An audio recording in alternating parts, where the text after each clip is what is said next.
Visual Acuity and its Measurement, AZLAN ADNAN MAVIP, Second Revised EPUB Edition, Friday, 5 June 2026. Visual acuity is the quantitative measurement of the eye's ability to resolve fine spatial detail at a specified viewing distance and under controlled illumination and contrast conditions. It represents the threshold at which two separate points, edges, or features are perceived as distinct rather than fused into a single percept. Clinically, visual acuity is an assessment of the minimum angle of resolution, MA, typically expressed in logarithmic form as log-MA or in fractional notation such as Snellen equivalence. It is a psychophysical measure that reflects the combined performance of the optical system, cornea, lens, refractive state, the retinal sampling architecture, and post-receptoral neural processing pathways. Standardized testing requires controlled presentation of optotypes with defined size progression, spacing, and contrast. Acuity is determined by identifying the smallest optotype size that can be correctly resolved above a predefined performance criterion, often 50% to 80% correct responses, depending on the testing protocol. Visual acuity is not synonymous with overall visual function. It does not directly measure contrast sensitivity, visual fields, ocular motility, or higher-order visual processing. It is specifically a threshold measure of spatial resolution under high-contrast conditions. Because it is a continuous variable when expressed in log-MA units, visual acuity allows for statistically robust comparison across individuals, time points, and clinical interventions. Small changes in log-MA represent equal steps in resolution across the measurement scale, enabling sensitive detection of progression or improvement in visual performance. Visual acuity charts, from Snellen to the modern era. Visual acuity is one of the oldest and most fundamental measurements in ophthalmology and optometry. It attempts to answer a deceptively simple question: how well can a person see? Behind that question lies more than 150 years of scientific development, mathematical refinement, clinical debate, and technological innovation. Most people are familiar with the large chart of letters hanging on a clinic wall. Yet few realize that the familiar chart represents only one stage in a long history of attempts to quantify human vision. The evolution of visual acuity charts reflects the broader history of medicine itself, an ongoing effort to transform subjective impressions into objective measurements. The story begins with a Dutch ophthalmologist whose name remains synonymous with visual acuity testing, Herman Snellen, and the birth of modern visual acuity testing. Herman Snellen was born in the Netherlands in 1834. He studied medicine at the University of Utrecht and later became associated with the renowned Dutch ophthalmologist Frans Cornelis Donders. During the mid-19th century, ophthalmology was emerging as a distinct medical specialty. Physicians could identify blindness and severe visual impairment, but there was no standardized method for measuring visual acuity. Different clinicians used different techniques, making comparisons difficult. Recognizing this problem, Snellen developed a systematic visual acuity chart in 1862. His innovation was deceptively simple. Instead of using ordinary printed letters, he designed specially constructed symbols known as optotypes. Each optotype was built according to precise geometric principles. The overall height and width of each letter occupied a square grid 5 units high by 5 units wide. The thickness of each stroke and the gaps between strokes measured 1/5 of the overall letter size. This geometric approach allowed the chart to be standardized. The Snellen fraction. Snellen's chart introduced the famous visual acuity fraction. In countries using feet, normal vision became known as 20/20 vision. In countries using meters, the equivalent became 6/6 vision. The numerator represents the testing distance. The denominator represents the distance at which a person with standard visual acuity should be able to identify the same optotype. Thus, a person with 6/12 vision sees at 6 meters what a person with standard vision can see at 12 meters. For generations of patients and clinicians, this fraction became the universal language of visual acuity. Why the Snellen chart endures. The success of the Snellen chart was not due to scientific perfection. Rather, it succeeded because it was practical. It was easy to print, easy to administer, inexpensive and understandable to both doctors and patients. By the late 19th century, it had spread throughout Europe and North America and eventually became the global standard. Even today, more than 160 years after its introduction, the Snellen chart remains in widespread use. The limitations of the Snellen chart. Ironically, the chart's popularity eventually highlighted its weaknesses. The spacing between chart lines is inconsistent. The number of letters on each line varies. The progression in letter size is irregular. Some letters are easier to recognize than others. Furthermore, Snellen's original design was not based on large-scale population studies or modern statistical principles. It was an ingenious clinical innovation rather than an epidemiological instrument. As vision science matured during the 20th century, researchers began searching for more rigorous alternatives. The development of scientific visual acuity measurement. The late 19th and early 20th centuries witnessed growing interest in psychophysics, the scientific study of relationships between physical stimuli and human perception. Researchers realized that visual acuity should ideally be measured on a logarithmic rather than linear scale. Human visual performance does not improve or deteriorate in equal steps. Instead, changes occur proportionally. A logarithmic progression more accurately reflects how vision functions. This insight would eventually transform visual acuity testing. The Landolt C.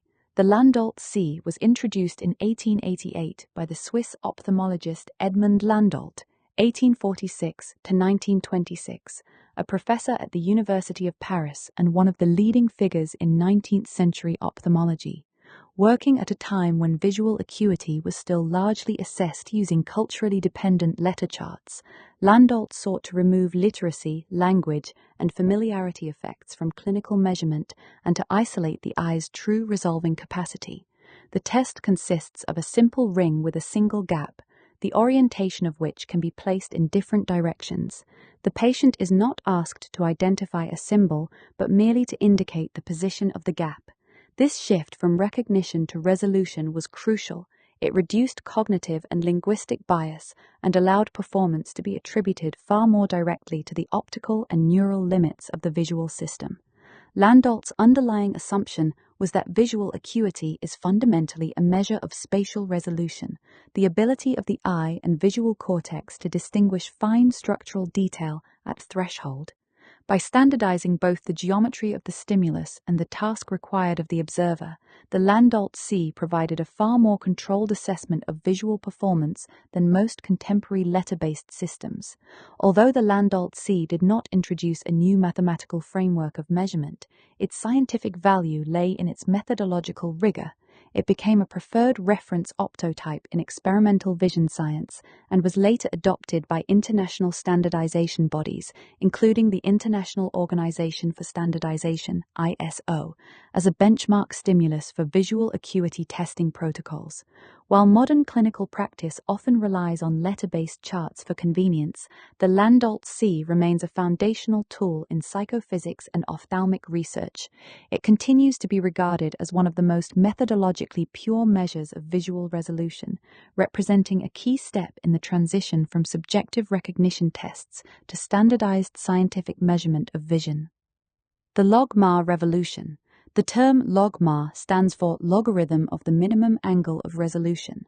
Although widely associated with modern visual acuity charts, the concept has its roots in vision science research conducted during the 1940s and 1950s. Researchers in visual psychophysics increasingly recognized that human visual performance is best measured on a logarithmic rather than an arithmetic scale. Among the pioneers was Louise Sloan of the Wilmer Eye Institute at Johns Hopkins University, whose work on standardized optotypes and visual acuity measurement helped lay the intellectual foundations for the logMAR approach. Unlike the traditional Snellen fraction, which can be mathematically awkward and statistically inconsistent, logMAR provides a true numerical scale. Visual acuity progresses in equal logarithmic steps, allowing measurements to be analyzed with much greater precision and reliability. Each line on a logMAR chart represents a precisely defined change in visual acuity, and each letter contributes equally to the final score.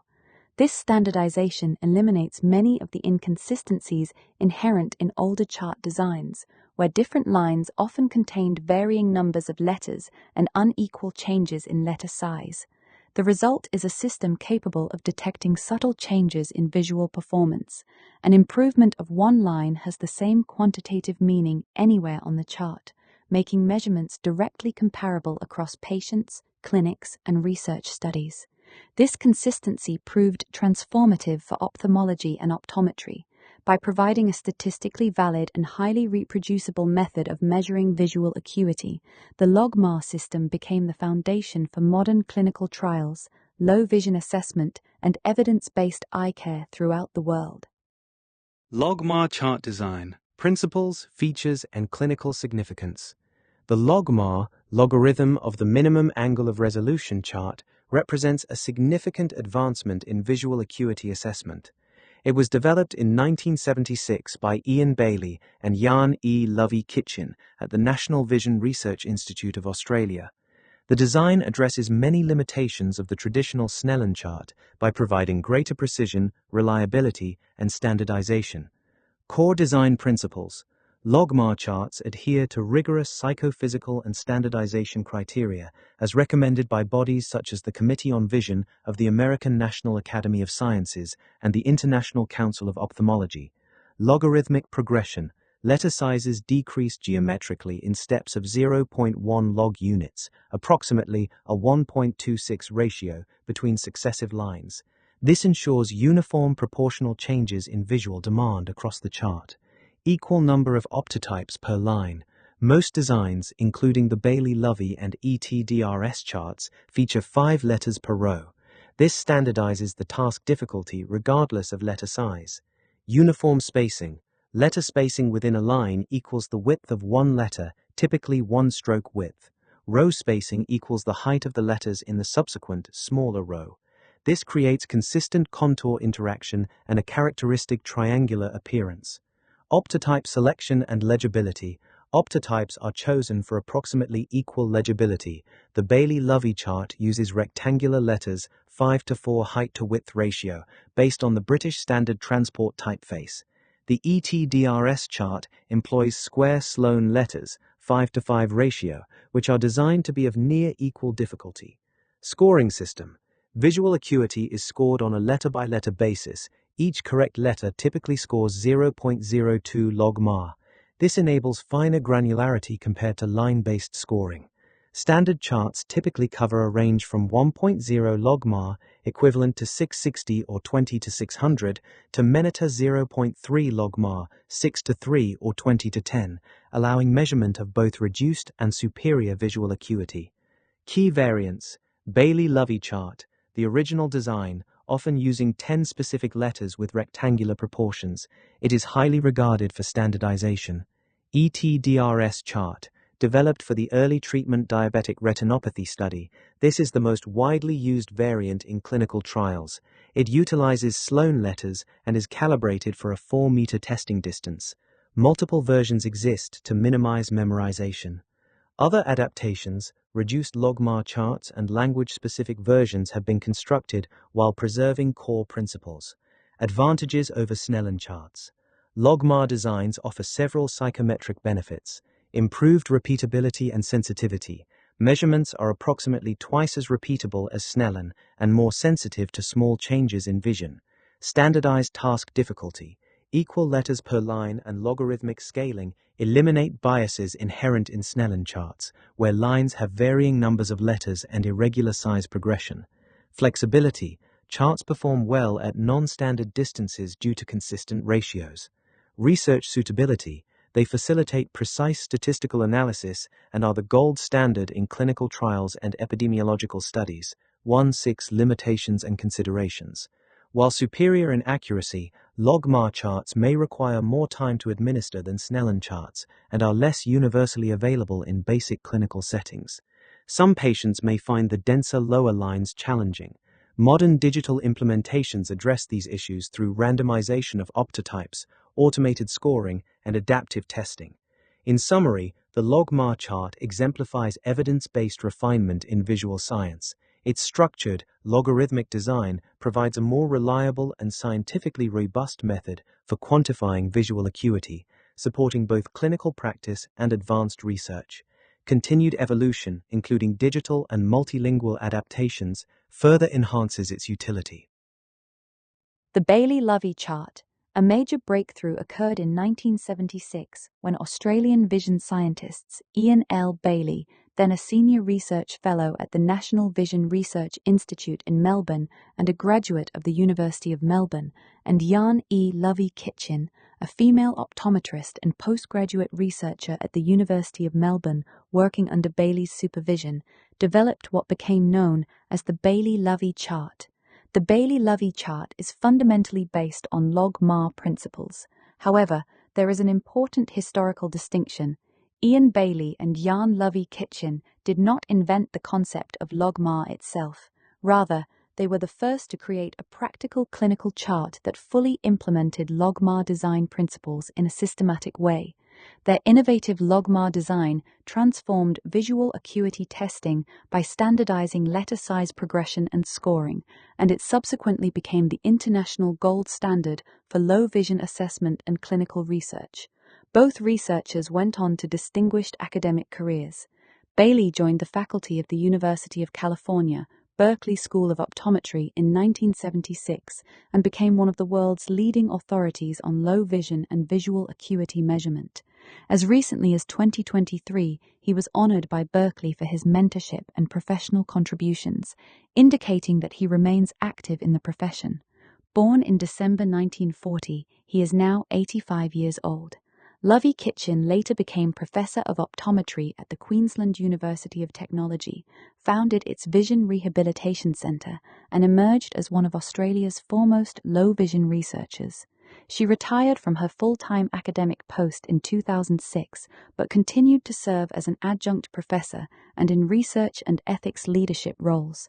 Born in January 1952, she is now 74 years old. The Bailey-Lovie chart introduced several innovations. Declinically written in number of letters. Letter spacing was standardized. Line spacing was standardized. Letter size progressed in equal logarithmic steps. These seemingly minor changes dramatically improved measurement consistency. The Bailey-Lovie design became the foundation for many modern visual acuity charts.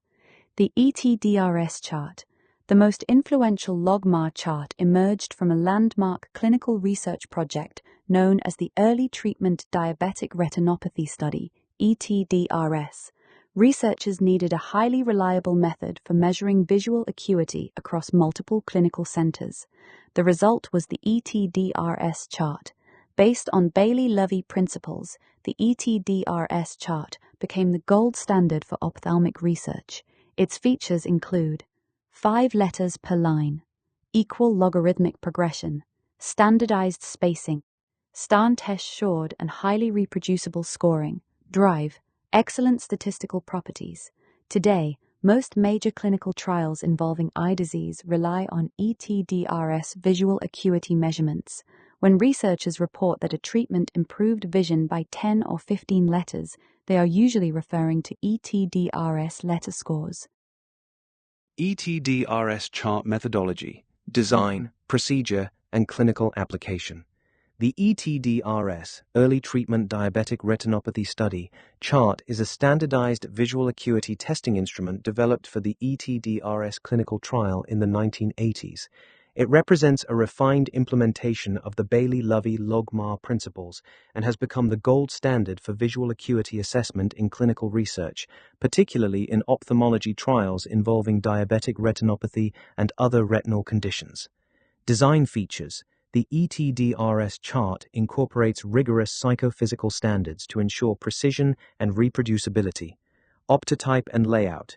It utilizes Sloan letters C, D, H, K, N, O, R, S, V, Z, which are designed for approximately equal legibility. Each line contains exactly 5 letters, maintaining consistent task difficulty across all acuity levels.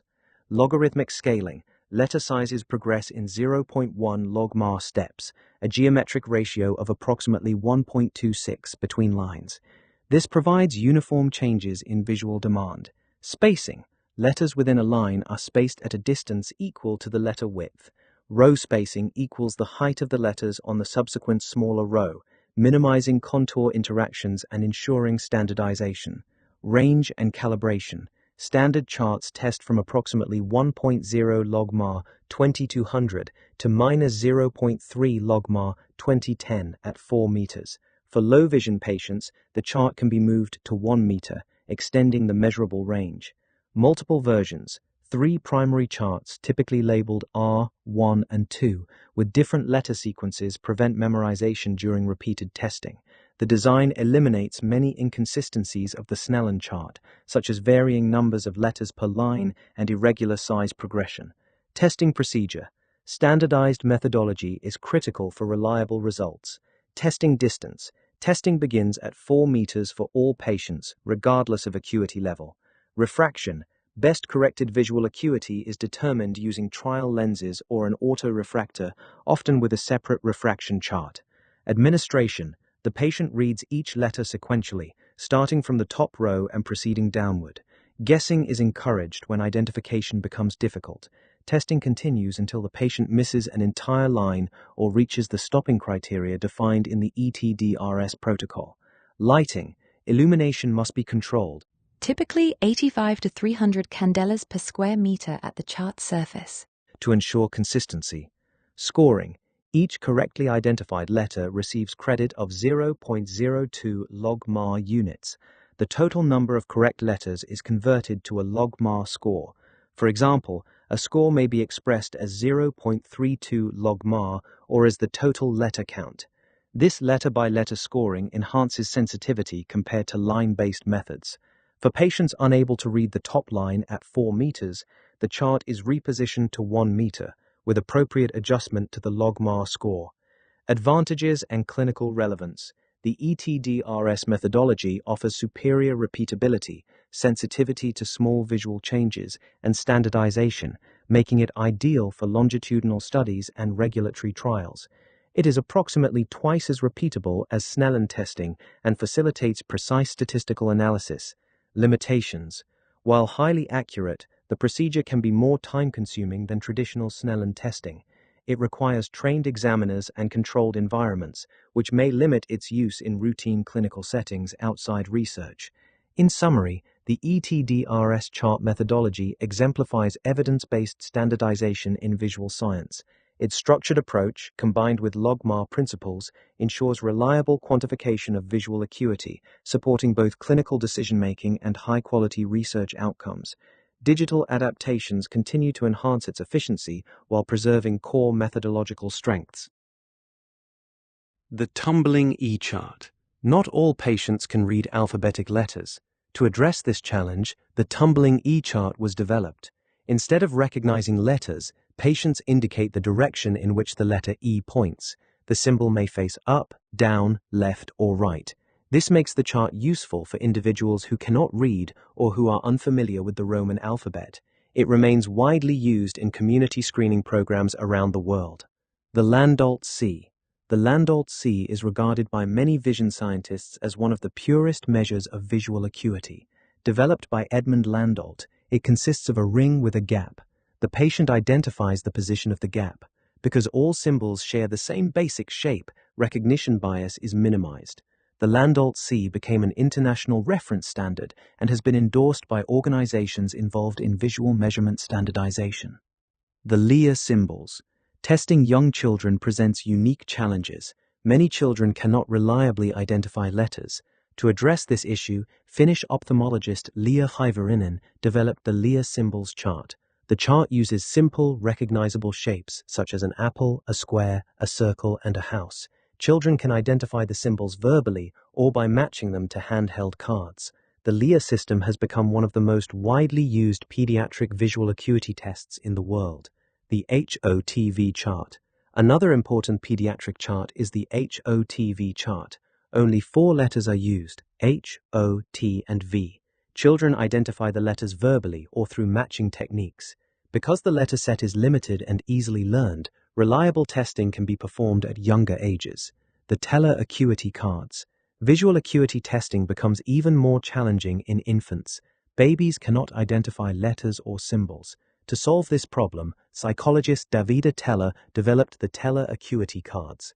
These cards display striped patterns on one side and a blank field on the other. Observers determine whether the infant preferentially looks toward the striped pattern. The method exploits natural visual behavior to estimate acuity. It revolutionized the assessment of vision in pre-verbal children. The digital era. Modern technology is transforming visual acuity testing once again. Computerized systems can randomize optotype presentation, automatically calculate scores, and reduce examiner bias. Tablet-based testing has become increasingly common. Some systems incorporate adaptive algorithms that rapidly estimate visual acuity while maintaining accuracy. Virtual reality technologies are also being explored.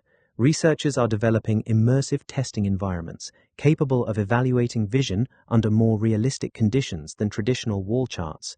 The future of visual acuity assessment.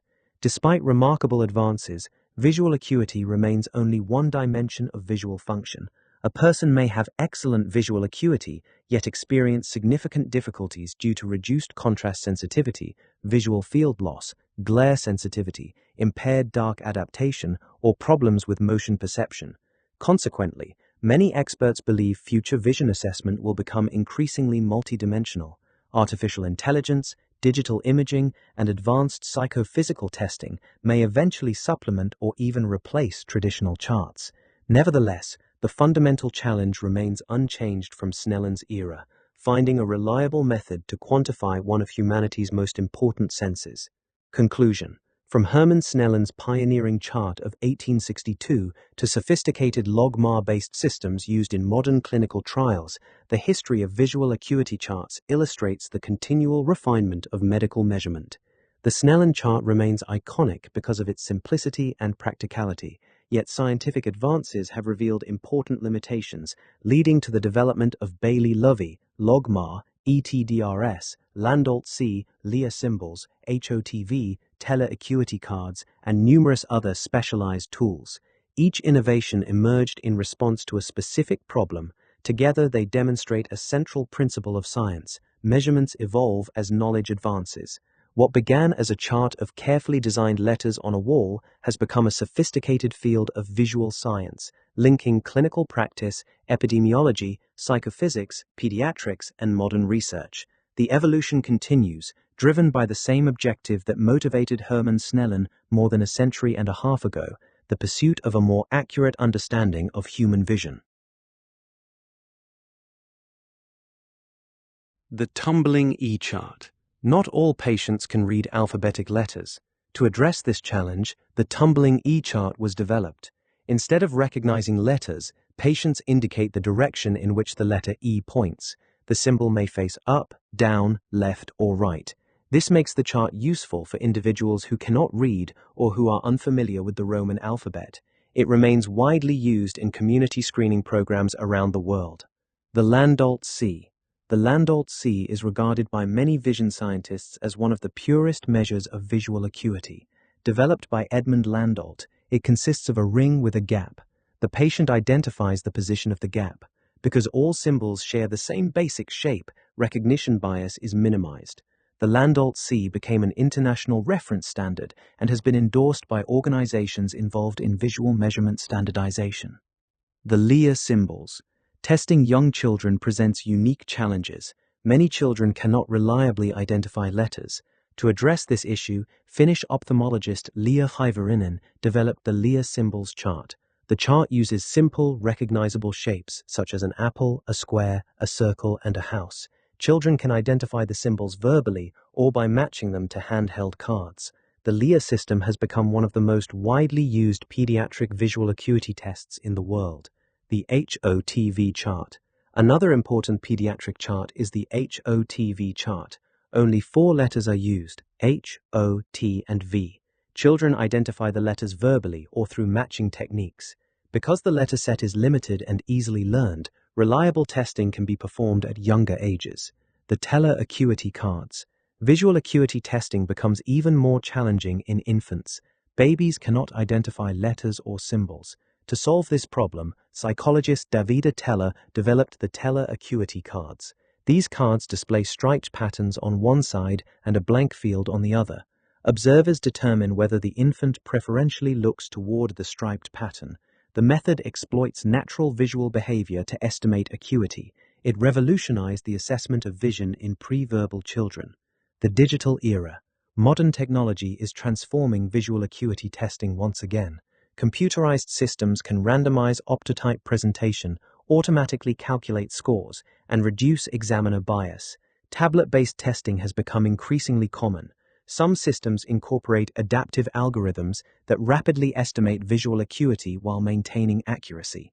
Virtual reality technologies are also being explored. Researchers are developing immersive testing environments capable of evaluating vision under more realistic conditions than traditional wall charts. The future of visual acuity assessment. Despite remarkable advances, visual acuity remains only one dimension of visual function. A person may have excellent visual acuity, yet experience significant difficulties due to reduced contrast sensitivity, visual field loss, glare sensitivity, impaired dark adaptation, or problems with motion perception. Consequently, many experts believe future vision assessment will become increasingly multidimensional. Artificial intelligence, digital imaging, and advanced psychophysical testing may eventually supplement or even replace traditional charts. Nevertheless, the fundamental challenge remains unchanged from Snellen's era, finding a reliable method to quantify one of humanity's most important senses. Conclusion. From Hermann Snellen's pioneering chart of 1862 to sophisticated logMAR-based systems used in modern clinical trials, the history of visual acuity charts illustrates the continual refinement of medical measurement. The Snellen chart remains iconic because of its simplicity and practicality, yet scientific advances have revealed important limitations, leading to the development of Bailey-Lovie, logMAR, ETDRS, Landolt-C, Lear symbols, HOTV, Teller acuity cards, and numerous other specialized tools. Each innovation emerged in response to a specific problem. Together they demonstrate a central principle of science. Measurements evolve as knowledge advances. What began as a chart of carefully designed letters on a wall has become a sophisticated field of visual science, linking clinical practice, epidemiology, psychophysics, pediatrics, and modern research. The evolution continues, driven by the same objective that motivated Hermann Snellen more than a century and a half ago, the pursuit of a more accurate understanding of human vision.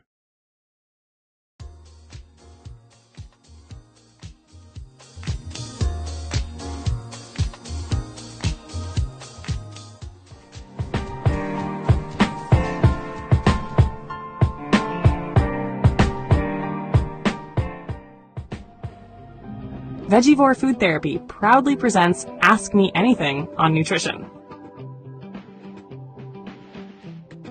Your attention please.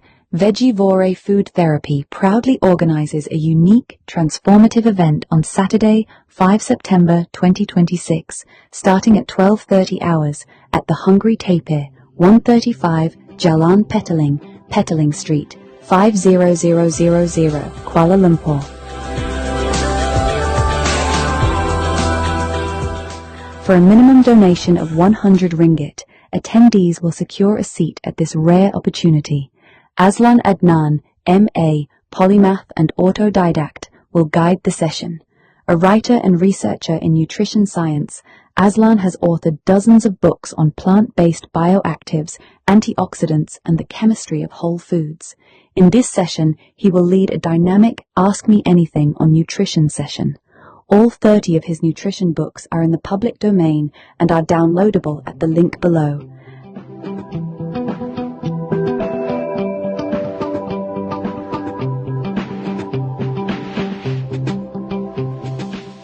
Attendees must read these books in advance and come prepared with their questions. This is a singular chance to engage with one of today's leading independent nutrition thinkers. Don't miss it. A healthy, whole food, plant-based lunch with the menu curated by AZLAN ADNAN will be served. No need to write your name in the reference of the bank transfer. as it will automatically be displayed, but include your phone number in case we need to contact you for any last-minute changes.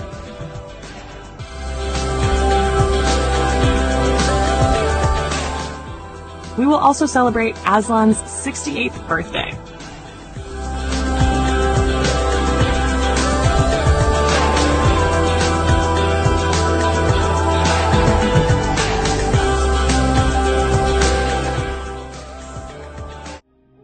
Some of you have been wondering why a YouTube channel devoted to green political philosophy and ideology would address health issues.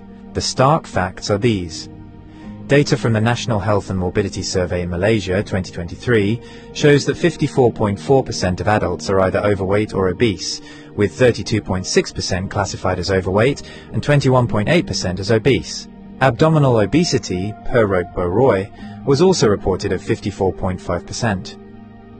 Compared to 2011, the combined prevalence of overweight and obesity has increased from 44.5% to 54.4%. According to the same survey, 15.6% of adults in Malaysia have been diagnosed with diabetes, kencing manis.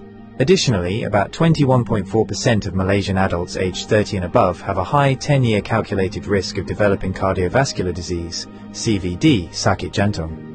In Malaysia, precise prevalence data for diagnosed CVD is somewhat limited. Data from 2010 to 2021 indicated that 16.6% of all registered deaths were due to CVD. A 2015 survey found that 14.1% of working-age adults had diabetes, 24.5% had hypertension, and 45.9% had high cholesterol. The World Heart Federation also noted in 2022 that around 11% of deaths in Malaysia are linked to CVD. In 2011, the prevalence of chronic kidney disease, CKD, sakit buah pinggang, was 9.07%. A nationwide study in Malaysia in 2018 estimated that 15.48% of adults, over 5 million people, have CKD. It really is alarming. These numbers are striking, especially when you consider how rapidly they have grown over just a decade. It is a massive public health challenge. In light of these statistics, the implications for nation building and capacity building are stark. What value does a nation have if more than half its population are fat, sick, and nearly dead?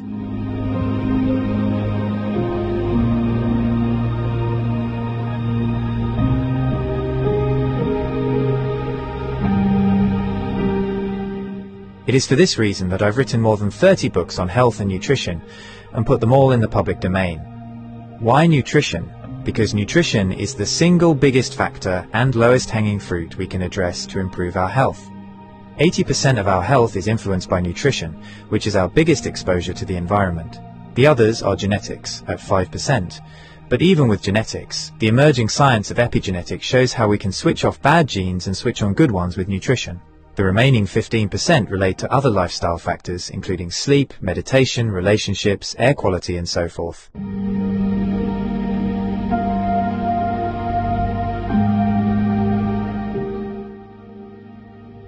Important note on event registration fees.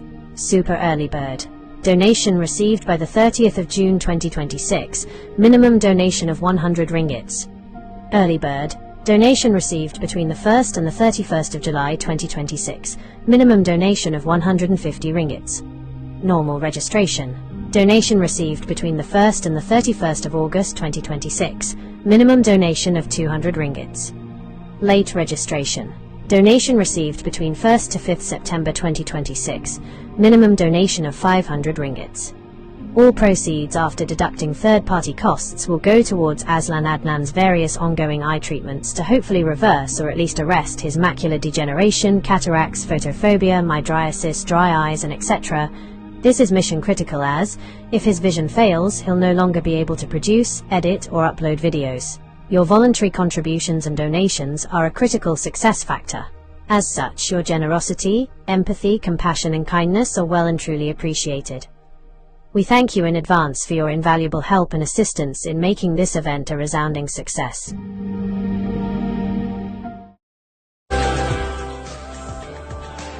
About the author. AZLAN ADNAN, MA, is a writer and independent researcher whose work focuses on nutrition science, food systems, and the biological foundations of human health. His writing examines how natural foods contain complex compounds that interact with human physiology in ways that may support long-term well-being.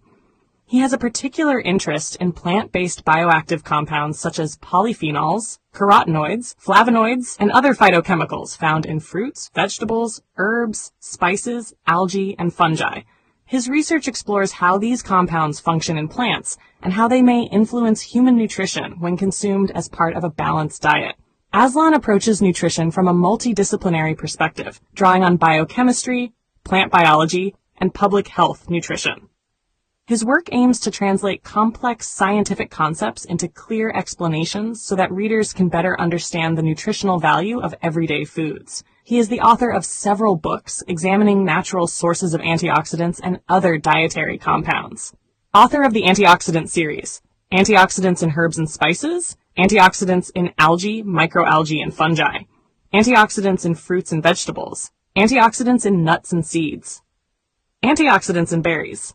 Author of the Nutrient series, Macronutrients, Volume 1, Carbohydrates, Macronutrients, Volume 2, Lipids, Macronutrients, Volume 3, Proteins, Micronutrients, Vitamins, Trace Elements, and Minerals, Anti-nutrients, the hidden blockers in your food, Phytonutrients, the quiet power of plants, Water, the forgotten fourth, a macronutrient you can't ignore, other books on health and nutrition, Tuber's Briefing Paper, 2nd edition, AZLAN's 5-Powder Manifesto, Eating the Greek Way, How Cultural Habits Support Health Without Trying. Ideology on a Plate, How Robert F. Kennedy Jr. Turned U.S. Dietary Guidelines into a Scientific Farce. Maslow in 2026, A Practical Guide to Actual Needs, Not Scrollable Wishes. These works form part of an ongoing series exploring the chemistry, biological roles, and nutritional significance of bioactive compounds in plant foods. Through his writing, AZLAN advocates a practical food-first approach to nutrition. His work emphasizes whole foods, dietary diversity, and balanced eating patterns, rather than reliance on isolated nutrients or supplements. He holds a Master of Arts in International Business and Management from the University of Westminster in London, and writes extensively on nutrition science, health, and food-based approaches to long-term well-being. AZLAN ADNAN, the quiet revolutionary of real food writing. AZLAN ADNAN, M.A., is a Malaysian polymath who spent decades turning food into philosophy. Raw, unfiltered, no hype. You won't find him pushing superfoods or miracle diets. He dissects what actually works. Whole plants, spices, microbes, and the quiet chemistry that keeps bodies humming. With over 30 books, self-published, shared freely on Z-Library, Facebook groups, Telegram channels, AZLAN's output is prolific. Part manifesto, part manual. Early works like Spring Has Sprung, a psychological thriller, and travelogues On the Road to the East Coast reveal his roots in journalism, advertising, and storytelling. But nutrition became his mission. Educated with a Master of Arts in International Business and Management from the University of Westminster, London, he taught at the School of Management, Royal Holloway, London, while pursuing doctoral research in business strategy and environmental management, specializing in the international timber trade. That academic backbone, rigor, systems thinking, sustainability, bleeds into his food writing. No fluff, just evidence. The core series, the Macronutrients Trilogy, Volume 1 on carbohydrates, glucose, fiber, metabolism, Volume 2 on lipids, fats, omega-3s, inflammation, Volume 3 on proteins, repair, enzymes, muscle. Then micronutrients, water, and anti-nutrients, the plant world's double-edged sword. Anti-nutrients are naturally occurring compounds in whole foods, phytates, oxalates, lectins, goitrogens, that can bind minerals, block enzymes, or mess with absorption. They evolved as plant defenses, but in us, they steal iron from spinach, calcium from kale, or spike gut irritation from raw beans. Variety wins. 30 plants a week, not monodiets. Raw's romantic, but cooked smarter. Add spice blends like AZLAN's 5-Powder Manifesto, turmeric mixes for real anti-inflammation, and you've got a library that says, eat wide, not weird. Why release it all into the public domain? Because knowledge isn't currency. It's oxygen. AZLAN watched corporations gatekeep health, paywalls on papers, patented supplements, proprietary blends that hide what works. He refuses. His books aren't for sale. They're for spread. No DRM, no ads, no ego. Just files anyone can download, print, share. He says it plain. If one person in a kampong swaps white rice for brown or steams kailan instead of boiling it, that's the win, not royalties. He's no gatekeeper. His Facebook, AZLAN Green Party, Instagram, and YouTube drop bite-sized truths. Traffic light WFPB guides, eye health talks on looting, vegan journeys. He credits tradition, curries, forest mushrooms, seaweed from tides, and lives it. Unpeeled carrots, home ferments, no moralizing. 30-plus titles aren't about volume. They're depth. Carbs to phytonutrients, water to gut bugs. AZLAN doesn't sell health. He hands you the tools. Read him and your plate changes. Not because you're broken, because you're built for better. A heartfelt light. To every soul whose hand did give, you've helped me dream, helped me live. In darkest hours your light came through, with hearts so kind, so pure, so true. Your gifts, like stars in deepest night, have steered me gently toward the light. Each coin, each word, each silent prayer, a thread of hope so rich, so rare. My eyes once dimmed now seek the skies, and slowly clearer visions rise. Because of you, I dare to see the world again. Its grace, its plea. Your compassion's flame will not just stay with me alone. It lights the way for others wandering through despair to feel the warmth of selfless care. You've shown what love in action means, in quiet ways through giving scenes. You've built a bridge from soul to soul and made the broken feel more whole. So let this thanks rise like a song, a melody both soft and strong. May your example gently call more hearts to rise to give. To fall into the joy of lifting pain, of planting hope where none remains. Your kindness walks beside me still, a light, a love, a living will.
forget to hit that subscribe button to show your support.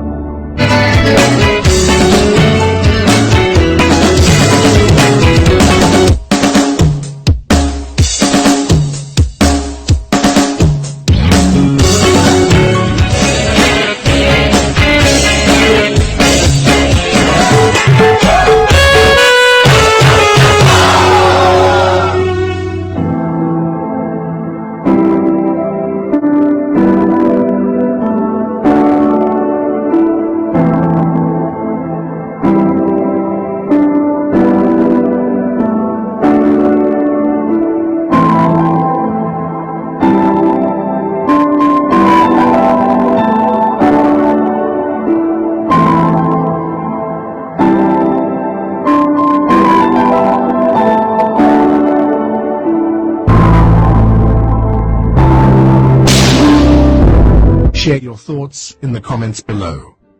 Don't forget to like this video and subscribe to our channel to show your support.